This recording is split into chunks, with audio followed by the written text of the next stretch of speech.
今ね、自動機のプログラムを切り替えてる途中なんですね。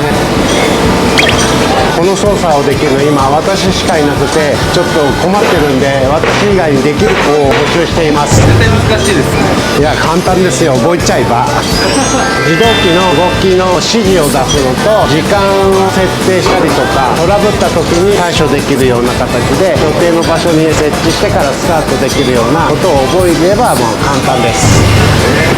それを覚えれば誰でもこんな感じではい、綺麗にできる。できるってことですね。ぜひぜひよろしければどしどしご応募ください。